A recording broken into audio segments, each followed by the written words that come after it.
ज्ञान जी, ये बताइए कि योगा से किस प्रकार हम अपने शरीर के सारे विकार जो है मुख्य अंगों के, उसको हम क्योर कर सकते हैं। देखिए राजेश जी, इसमें विषय ये बन रहा है कि श्वास की एक प्रक्रिया होती है जो हम प्राण कहते हैं।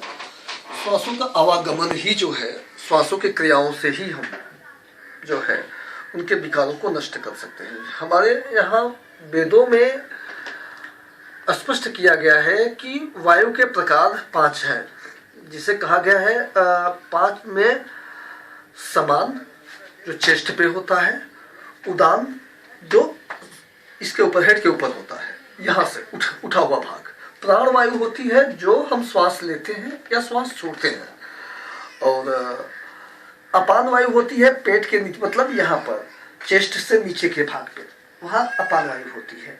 अच्छा, ये और एक व्यान वायु भी होती है जो पूरे शरीर में संचार करती है, और इसे बताया गया है, वेदों में भी दर्शाया गया है कि ये आदमी की जब प्राण निकल जाते हैं तो भी, प्राण निकल जाने के बाद भी ये 3 घंटे तक होती है शरीर में।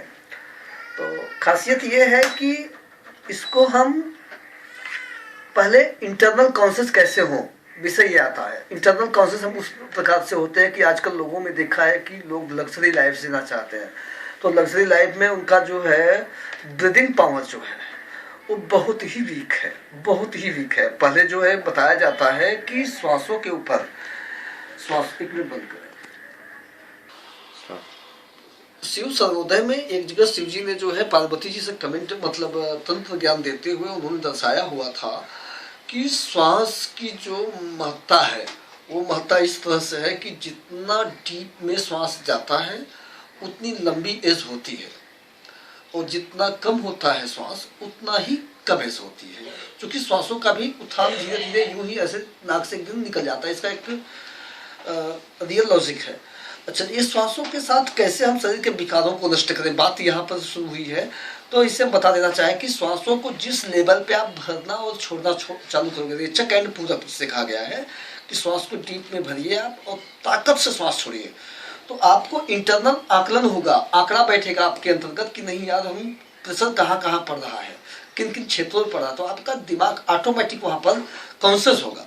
जब आप कॉन्शियस हो जाता है, इसके एक अभ्यास होता है, सिद्धि की जाती है, जिसे कहा गया है कि अगर इसे हम लगातार 15 दिन, 20 दिन, 1 महीना, 2 महीना हम इस क्रिया को करें तो बहुत जल्दी कवर होता है। हाँ, लेकिन इसमें भी काफ़ी कुछ ऐसी चीज़ें हैं कि पहले हमारे इंटेस्टाइन को साफ करना होता है, यूरिनल यूट्रस डिपार्टमेंट को क्लियर करना पड़ता है मुझे। तो उनको क्लियर करने के बाद फिर हम ये डिसीजन लेते हैं, फिर हम वहाँ पर आंकड़ा लगा पाते हैं। जब क्लीन है, जब शरीर में गंदगी नहीं है, तो हम किसी क्षेत्र को पकड़ पाते हैं। जैसे अब डीप श्वास लेते हैं हम, तो हमारा इंटेस्टाइन तक भाग प्रभावित होता है, क्योंकि प्राण वायु जो है वो इंटेस्टाइन तक क्षेत्रों से जुड़ा हुआ है। अच्छा, इसमें योग के भी प्रकार बताए गए। एक्चुअली हमने आपको जो बताया है एक लॉजिक युक्त बताया है, लॉजिक युक्त। अगर योग हम माध्यम से चलें तो वो भी लॉजिक ही है, लेकिन वो वंश क्षेत्र को सिकोड़ता है, जिसे कहते हैं मूलाधार चक्र। चक्रों का भी समावेश होता है हमारे शरीर में। तो ये वेद है, लेकिन इसे जो है विज्ञान जहाँ तक है मान्यता बहुत कम देता है, लेकिन है सत्यता यहाँ पर ही है, क्योंकि जो नेचर में शक्ति है वो कहीं शक्ति नहीं है। तो नेचर को हम अपने अंदर ग्रहण करते हैं और उसे निकालते हैं। नेचर मीन्स ऑक्सीजन को ही मान लो, ऑक्सीजन को हम लेते हैं और गंदी हवा हमारी निकलती है।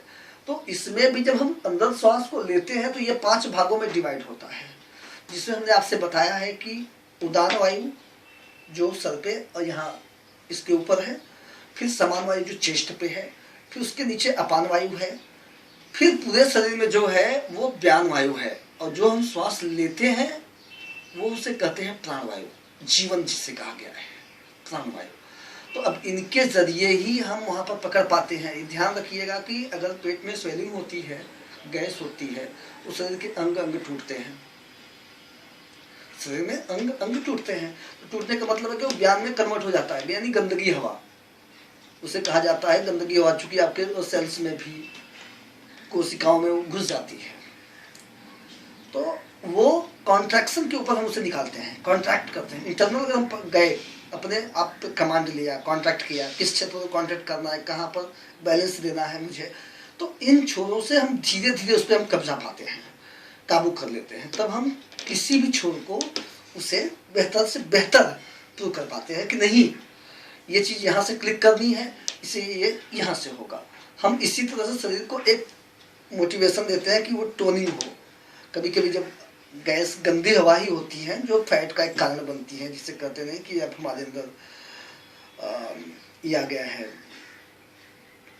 फैट को क्या कहते हैं आपके, चर्बी आ गई है, या फिर कोलेस्ट्रॉल बढ़ गया है, कोलेस्ट्रॉल की उसे उपाधि दिया जाता है, कई तरह से ऐसी चीज़ें हैं।